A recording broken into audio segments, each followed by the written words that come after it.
বন্ধুরা, আজকে আমি তোমাদের দেখাবো কিভাবে খুব সহজে একটি গ্রামের দৃশ্য আঁকানো যায়।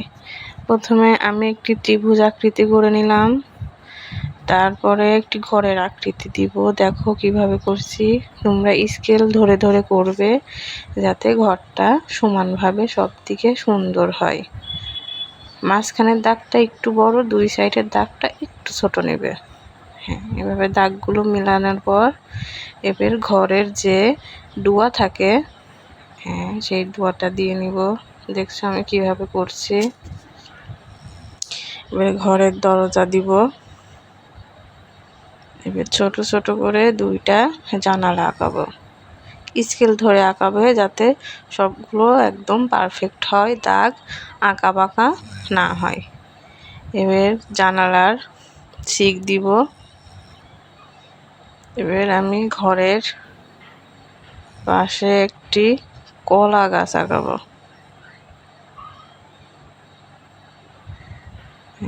দেখো কলা গাছ আঁকানো খুব সহজ। আমি যেভাবে আঁকাচ্ছি তোমরাও দেখে দেখে ঠিক এইভাবে কলা গাছ আঁকাবে। দেখো বন্ধুরা, কত সুন্দর একটি কলা গাছ আঁকানো হয়ে গেল।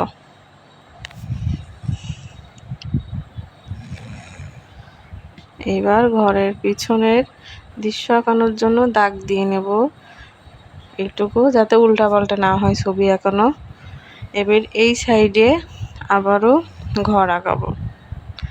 গ্রামের দৃশ্যে গ্রামের লোকজন পাশাপাশি ঘর বাড়ি করতে বেশি পছন্দ করে। যেহেতু গ্রামের দৃশ্য আঁকাচ্ছি, সেই জন্য ঘরগুলো পাশাপাশি আঁকাতে হবে। দেখো বন্ধুরা, ঘর আঁকানো শেষ। এবার ঘরের দোয়া দিয়ে দিব। ঘরের দরজা, একটা জানালা আঁকাবো এখানে। এর পাশে আর একটা ঘর বোঝানোর জন্য আর একটা ঘর আঁকানো হচ্ছে, যে এই ঘরের পিছনে আর একটা ঘর। দেখো আমি কিভাবে আঁকাচ্ছি, দেখেই যাতে বোঝা যায় এটা পিছনের ঘর। এবার ঘরের ডোয়া দিয়ে দেব, ব্যাচ। এবার ঘরের পিছনের গাছপালা বোঝানোর জন্য এভাবে গাছ আঁকিয়ে নেব। প্রথমে ভি আকৃতি দিয়ে তারপরে দুই পাশ দিয়ে টেনে দিব। ছোট ছোট দুই তিনটা গাছ আঁকিয়ে নেব। এবার মেঘের মতো ঘুরিয়ে ঘুরিয়ে গাছের পাতা দিব। দেখো এইভাবে ঘুরিয়ে ঘুরিয়ে তোমরা গাছের পাতা দিবে। এই তো গাছ আঁকানো হয়ে গেল। এবার নিচের গাছগুলো আঁকাবো। দেখো কিভাবে আমি আঁকাচ্ছি, ঘুরিয়ে ঘুরিয়ে। তোমরাও এইভাবে ঘুরিয়ে ঘুরিয়ে গাছ আঁকাবে। ব্যাচ হয়ে গেল আমার গাছ আঁকানো। এবার এই ঘরের পিছনেও একটি কলা গাছ আঁকাবো, দেখতে যাতে সুন্দর হয়। মাঝখানের ওইটুকু দাগ হয়ে গিয়েছে, ওইটুকু আমি ইরেজার দিয়ে মুছে দিব যাতে গাছটা আঁকানো সুন্দর হয়। দেখো কিভাবে আমি গাছ আঁকাচ্ছি, একদম সহজ আঁকানো কলা গাছ। তো আমার গাছ আঁকানো হয়ে গেল। এবার ঘরের পিছনে যে দূরের গাছপালা বোঝানোর জন্য এভাবে নিচের থেকে ঘুরিয়ে ঘুরিয়ে উপরে, উপরের থেকে ঘুরিয়ে ঘুরিয়ে নিচে আনবো। এবার গ্রামের মেঠো রাস্তা আঁকাচ্ছি ঘরের পিছন দিয়ে। মেঠো এই দিকে একটু চিকনো হয়ে গেল, এটা ইরেজার দিয়ে মুছে একটু সমান করে দেব। তো দেখো সমান হয়ে গেছে। এবার দুইটি দূরের গাছ দেখানোর জন্য আঁকাচ্ছি দূরের গাছ।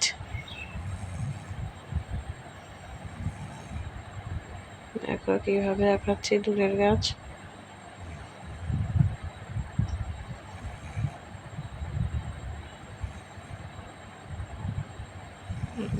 দূরের গাছ আঁকানো শেষ। এবার একটি সূর্য আঁকবো, যেহেতু দুপুরের গ্রামের দৃশ্য।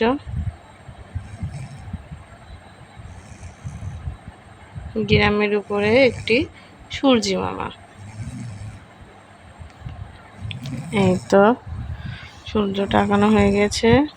এবার আমি স্কেল ধরে ধরে জানালা দরজাগুলো আঁকিয়ে নিব। আমি যেভাবে আঁকাচ্ছি স্কেল ধরে তোমরাও ঠিক একইভাবে আঁকাবে।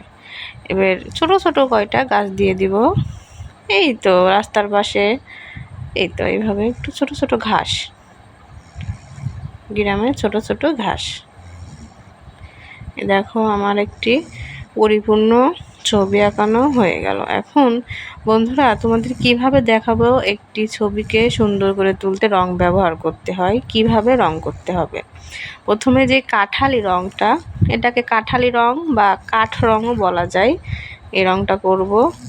উপরে একটু শেড দিয়ে নিব ঘরের চালায়, আর নিচেও একটু ছোট করে চিকন করে শেড দিয়ে নেব। দেখছো আমি কিভাবে করছি। তারপরে হলুদ রংটা মাঝখানে ব্যবহার করব ঠিক এইভাবে। দুই শেডের রং ব্যবহার করলে ঘরের রঙগুলো দেখতে অনেক সুন্দর লাগে, আকর্ষণীয়। আমি যেহেতু খুব একটা ভালো রং করতে পারি না বন্ধু, তাও আমি চেষ্টা করেছি যে তোমরা কিভাবে রং করতে পারো সেটা দেখানোর জন্য। তোমরা চেষ্টা করলে আমার চাইতেও ভালো রং করতে পারবে ইনশাল্লাহ। দেখো এইভাবে উপরে একটু শেড দিয়ে নিব, আর নিচে এইভাবে করে নিব নিচের রং, আর মাঝখানেরটা মাঝখানে হলুদ রং দিয়ে নেব। দেখো কত গ্রামের ঘরের চালাগুলো সবই আমি এক রং করব যাতে দেখতে আরও সুন্দর লাগে। এবার আমি ঘরের যে দেয়ালগুলো থাকে সেইগুলো রং করব। এইগুলো আমি 2 স্টেপে দুইটা রং দিয়ে মিক্সচার করে রং করব। দেখো প্রথমে বেগুনি কালার দিয়ে একটু করে নিয়েছি, তারপরে গোলাপি কালার দিয়ে ওটা ফিনিশিং দিয়ে নিব। আর এই সাইডে কমলা কালার দিয়ে করে নিব উপরে। দেখছো আমি কিভাবে করছি কমলা কালার দিয়ে। আর সব সময় চেষ্টা করবে যে যখনই মিক্সচার করে রংটা করবে দুই শেডের, তখনই রংগুলো যাতে একটু সিমিলার টাইপের রং হয়, যেমন বেগুনি গোলাপি আর এইখানে কমলা দিয়েছি, নিচে আবারই কাঠালি কালার বা কাঠ কালার, ইচ্ছা করলে হলুদ কালার দিতে পারো, তো রং দুইটা সেট হয় এমনভাবে। যেমন এই সাইডে দেখো আমি গাঢ় নীল কালার দিব উপরে, গাঢ় নীল কালার দেখো করছি। আর নিচে দিব আকাশি কালারটা, যাতে রংটা সেট হয় দুইটার সাথে, দেখতেও সুন্দর লাগে। এখানে যদি আমি বেগুনের সাথে নীল বা হলুদের সাথে নীল দিতাম তাহলে কিন্তু রংটা সুন্দরভাবে সেট হইতো না। সিমিলার রং দিলে এইভাবে রংটা সেট হবে। প্রথমে কালো কালার করতে যে ভুল করে অন্য কালার নিয়ে নিয়েছি। ঘরের দোয়াগুলো আমি কালো কালার করব। দেখছো ঘরের দোয়াগুলো, তিনটা ঘরের দোয়াগুলোই আমি কালো কালার করে নিব।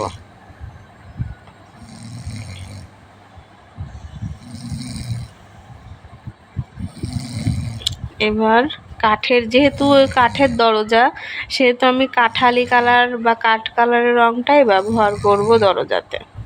এবার দরজা জানালার যে শিকগুলো আছে গ্রিল, সেইগুলো আমি একটু কালো কালার করে দিব রড।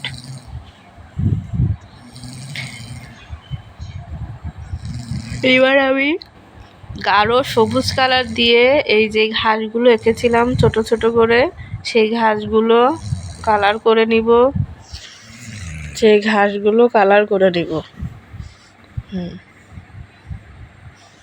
দেখতে পাচ্ছ কিভাবে আমি কালার করেছি ঘাসগুলো। এইবার আমি যে কলা পাতার যে কালার, যেটাকে পাতা কালার বলে অনেকে, তোমরা জানো যে কলা গাছের পাতাগুলো দেখতে এইরকমই হয়, পাতা পাতা কালার, অনেক বেশি গাঢ় সবুজ নয়। সেই জন্য আমি এটা গাঢ় সবুজ না, এই পাতা কালারটা দিয়ে রং করব।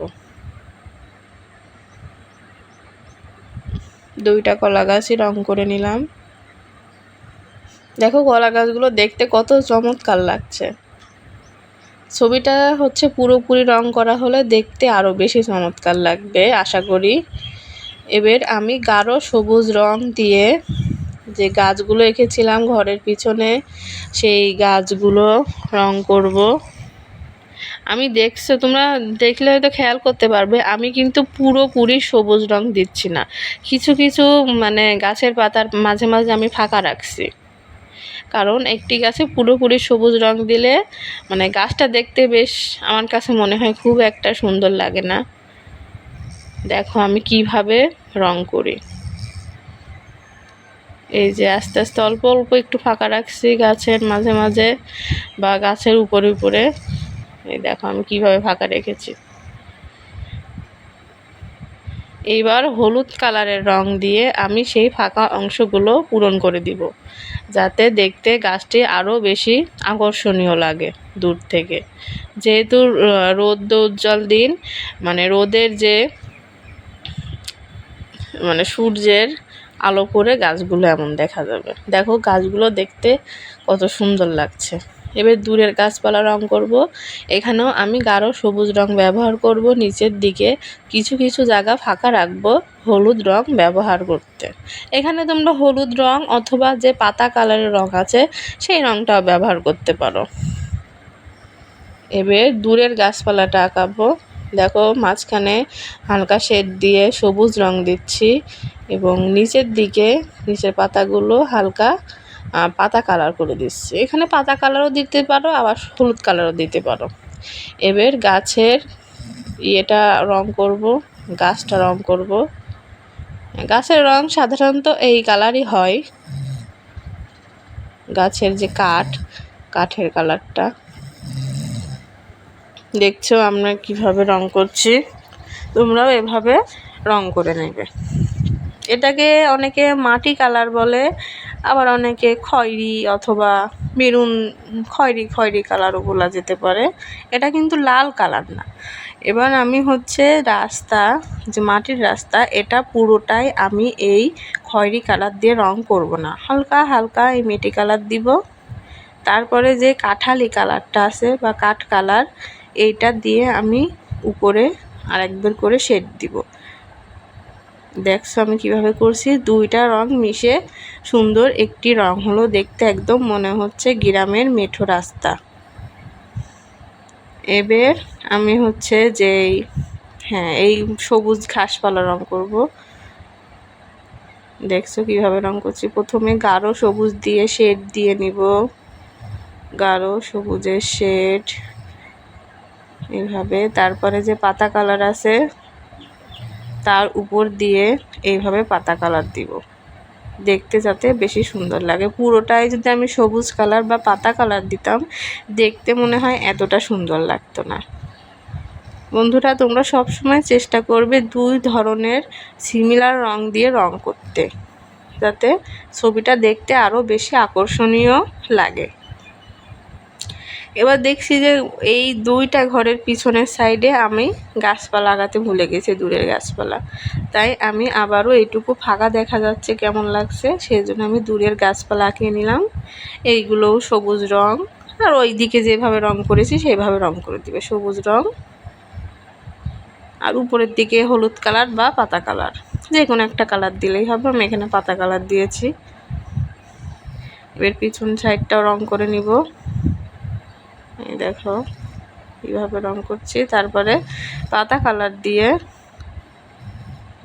এইভাবে রং করে নেব। দেখো আমার এই নিচেরটুকু রং করা সম্পূর্ণ কমপ্লিট। এখন আমি এই সূর্যটা রং করব। সূর্যটা বন্ধুরা তোমরা পুরোপুরি কমলা বা পুরোপুরি হলুদ কালার দিবে না, কমলা আর হলুদ কালার মিক্সচার করে এইভাবে কালার দিবে, যাতে দেখতে আরও বেশি সুন্দর লাগে। এবার রশ্মিগুলো একটু হলুদ কালার দিয়ে আঁকিয়ে দিব। এবার আকাশটা কেমন ফাঁকা ফাঁকা লাগছে তাই না, সাদা, এই তো আকাশি কালার দিয়ে একটু মেঘের দিব। দেখো আমি কিভাবে করছি, মেঘের আকছায়া দেখা যায়, যাতে বোঝা যায় যাতে ওটা আকাশে, যেহেতু রৌদ্র উজ্জ্বল দিন সূর্য আছে সেহেতু মেঘটা এইভাবেই থাকে। দেখো এই তো মেঘের আকৃতি দিবে, এখানে পেন্সিল ব্যবহার করবে না, শুধুমাত্র আকাশি কালারটা ব্যবহার করবে। দেখো বন্ধুরা, আমার আঁকানো শেষ। আর তোমরা একটা কাজ সবসময় করবে, ছবিটা আঁকানোর পর যে রং করো, রং করার পর দেখবে কিছু কিছু পেন্সিলের লাইন খুব অস্পষ্ট থাকে, দেখে বোঝা যায় না, তখন ছবিটা দেখে একটু কেমন লাগে। তখন তোমরা এর উপর দিয়ে আবারও স্কেচ করবে পেন্সিল দিয়ে, যাতে ছবির যে পেন্সিলের দাগগুলো স্পষ্টভাবে বোঝা যায়, ছবিটাও আরও সুন্দর লাগে। দেখো, আমি আবারও ডবল করে পেন্সিল দিয়ে ঘুরিয়ে ঘুরিয়ে নিচ্ছি গাছপালার আকৃতিগুলো, যাতে ভালো স্পষ্ট বোঝা যায়, যেহেতু আমি রং করেছি ঘষে ঘষে।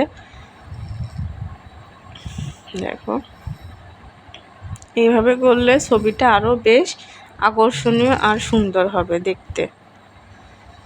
দেখো, আমি সব ঘুরিয়ে ঘুরিয়ে একটু আস্তে আস্তে স্লোভাবে করবে, যাতে দাগগুলো এলোমেলো না হয়।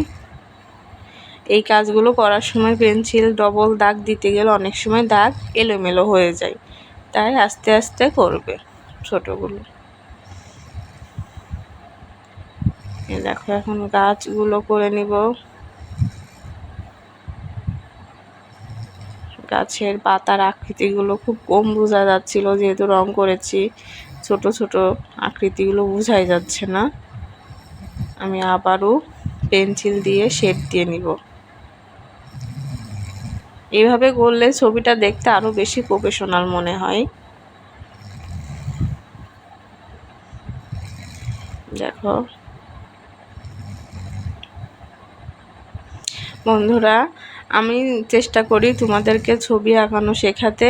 আমার ছবিগুলো, আমার ভিডিওগুলো যদি তোমাদের ভালো লেগে থাকে, অবশ্যই আমার পরিবারের সঙ্গেই থাকবে, আমার চ্যানেলটি সাবস্ক্রাইব করে দিবে। আর তোমরা কী ধরনের ভিডিও পেতে চাও বা কী ধরনের ছবি আঁকানো শিখতে চাও, সেইগুলো কমেন্টে জানাবে। আমি চেষ্টা করব সেই ধরনের ছবি আঁকিয়ে তোমাদেরকে শেখানোর। কেমন লাগলো আমার ছবিটা অবশ্যই কমেন্ট করে জানাবে।